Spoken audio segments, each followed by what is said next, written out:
뉴캐슬 구단주 공식 오퍼, 손흥민 1200억에 데려가겠다. 일단 토트넘은 B클럽이다 아니다의 여부에 논쟁이 있는 팀이므로 B클럽이라는 용어 대신 레알 바르샤비는 맨시티 같은 팀을 의미하는 메가클럽이라는 용어를 쓰겠습니다.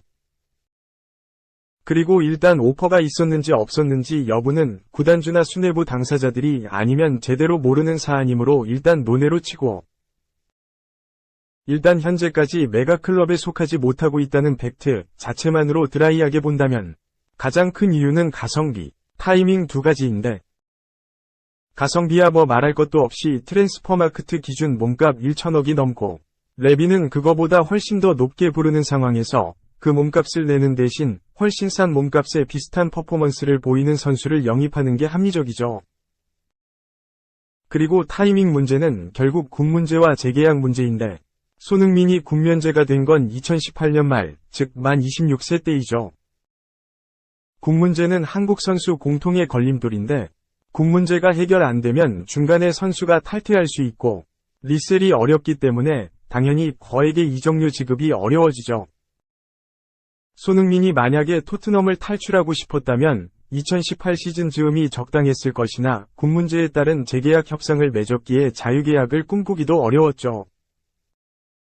손가들이 말하는 뭐 메가클럽의 플레이 스타일 이런 건 솔가 결과를 통해 거꾸로 유추해낸 끼워 맞추기 식해석에 불과하죠.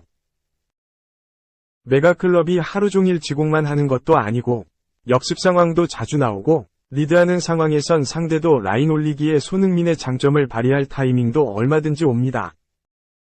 막말로 손흥민이 있는 기간 토트넘이 평균 성적 3에서 4위였는데 그 말은 대부분의 팀들 상대로 가둬놓고 지공하는 우세한 상황이었다는 뜻이죠.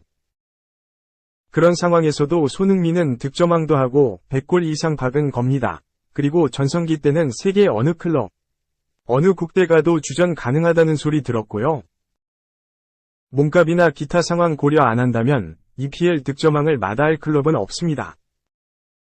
2. 손흥민 왜 인기 있는지 알겠더라. 2003년생 유망주와 찐포옹 영조명. 손흥민, 구단의 어린 선수를 돌보고 싶다는 열망을 보여줘.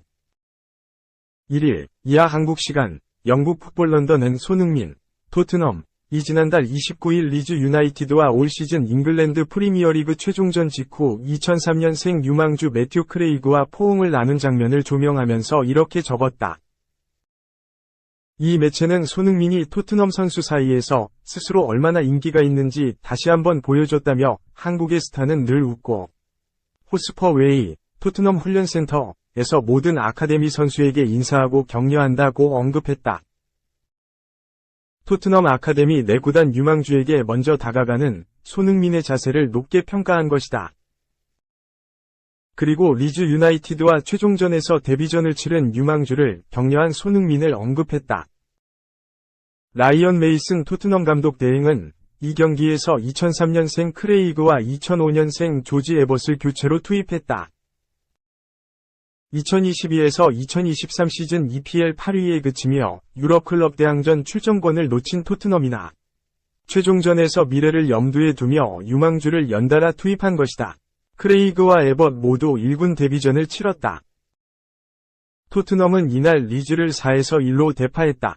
손흥민이 해리 케인의 선제골을 도우면서 활약했다.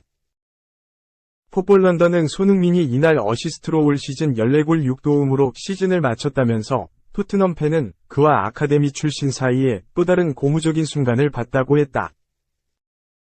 그러면서 경기 종료 후 토트넘 선수들이 팬에게 감사를 표하는 동안 손흥민은 크레이그에게 다가가 깊은 포옹을 나눴다.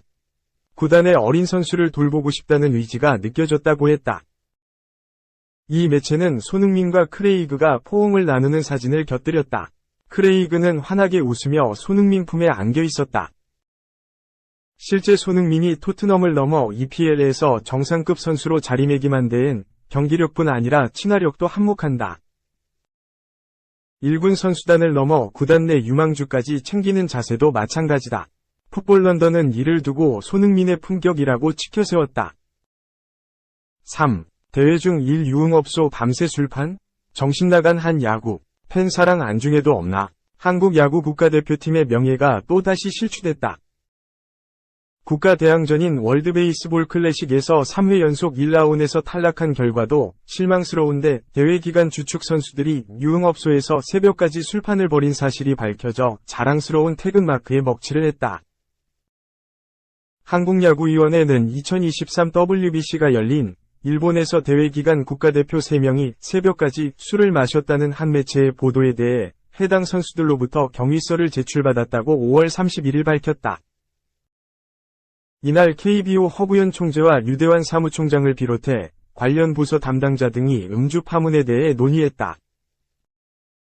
KBO에 따르면 3명 선수는 대회 기간 경기가 있는 전날 밤에는 스낵바에 출입한 사실이 없다고 밝혔다. 다만 오사카에서 도쿄로 이동한 7일과 휴식일 전날인 10일 해당 업소에 출입한 사실을 인정했다. 한 매체는 대표 선수들이 일본 도쿄 아카사카에 위치한 한 고급 룸살롱에 드나들었다고 폭로했다. 대회 첫 경기인 3월 9일 호주전 전날 밤부터 다음날 새벽까지, 또 10일 일본전을 마친 뒤에도 해당 룸살롱에서 다음날 새벽까지 술을 마셨다고 전했다. 매체에 보도된 선수들은 모두 투수들이다. 올해 WBC는 한국 야구에 매우 중요한 대회였다. 2006년 4강 신화를 이룬 한국은 2009년 준우승까지 달성하며 야구 강국으로 입지를 다졌다. 2008년 베이징 올림픽에서는 구전 전승 금메달 신화까지 썼다. 그러나 2013년, 2017년 WBC에서 한국은 1라운드 탈락하며 자존심을 구겼고 2021년 도쿄올림픽에서는 노메달에 머무는 참사까지 겪었다. 이런 가운데 WBC는 한국 야구의 명예를 회복할 절호의 기회였다.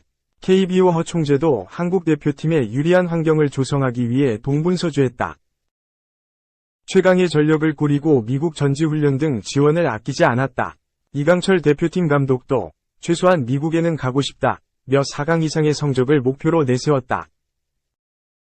하지만 결과는 실망스러웠다. 한 수 아래로 여기던 호주에 덜미를 잡히며 사실상 2라운드 진출이 무산됐고 숙적 일본에는 간신히 콜드게임 패배를 면할 지경이었다. 4강은커녕 1라운드도 통과하지 못한 참담한 경기력이었다. 연봉 수십억 원을 받는 선수들이 돈값을 하지 못한다는 비판이 쏟아졌다. 특히 한국 야구 대표팀은 경기 이외의 논란에도 시달렸다. 2018년 자카르타 팔렘방 아시안게임 당시 금메달을 따냈지만 병역 면탈 논란이 일었다. 군 입대를 미룬 일부 선수들을 발탁해 병역 혜택을 줬다는 논란에 선동열 당시 대표팀 감독이 사퇴하는 일까지 벌어졌다. 도쿄올림픽 당시에는 일부 선수의 불성실한 태도 논란이 이뤄질타를 받았다. 프로 선수들이 코로나19 방역 지침을 어기고 술을 마신 사건도 있었다. 이런 가운데 대회 기간 주축 선수들이 유흥업소에서 밤새 술판을 벌인 일까지 뒤늦게 밝혀진 것이다. 성적이 좋았어도 곱지 않은 시선을 피하기 어려웠을 터인데 하물며 1라운드에서 탈락할 위기였던 상황이매랴. 일본 언론도 이 문제를 주목하며 다른 선수들의 음주 가능성을 제기한 상황이다. 특히 한국은 투수진의 부진이 뼈아픈 탈락으로 이어졌다. 호주와 접전 중 불펜이 무너졌고 일본과 경기에서는 박세웅, 롯데, 마니체 역할을 하며 겨우 콜드게임을 면했다. 그런데 주축 투수들이 밤새 술판을 벌였으니 상대 타자들의 두들겨 맞는 것이 당연했다. KBO는 선수들은 대표 소집기간 국가대표로서 명예와 품위를 지켜야 한다고 KBO 규약 국가대표 운영 의무 규정을 두고 있다. KBO 관계자는 경위서를 면밀히 검토해 국가대표 운영 규정에 어긋남이 있는지 여부를 조사해 후속 조치를 결정할 예정이라고 밝혔다. 올 시즌 프로야구는 국제대회 참사에도 코로나19 이전 수준의 흥행을 잇고 있다. 선수들이 국제대회에서 부진해도 여전한 애정을 보여주는 팬들이 있었다. 그러나 세계 최고 수준의 팬들의 성원에 선수들은 인성이나 실력이 한참 못 미치는 한국 야구의 현실이다.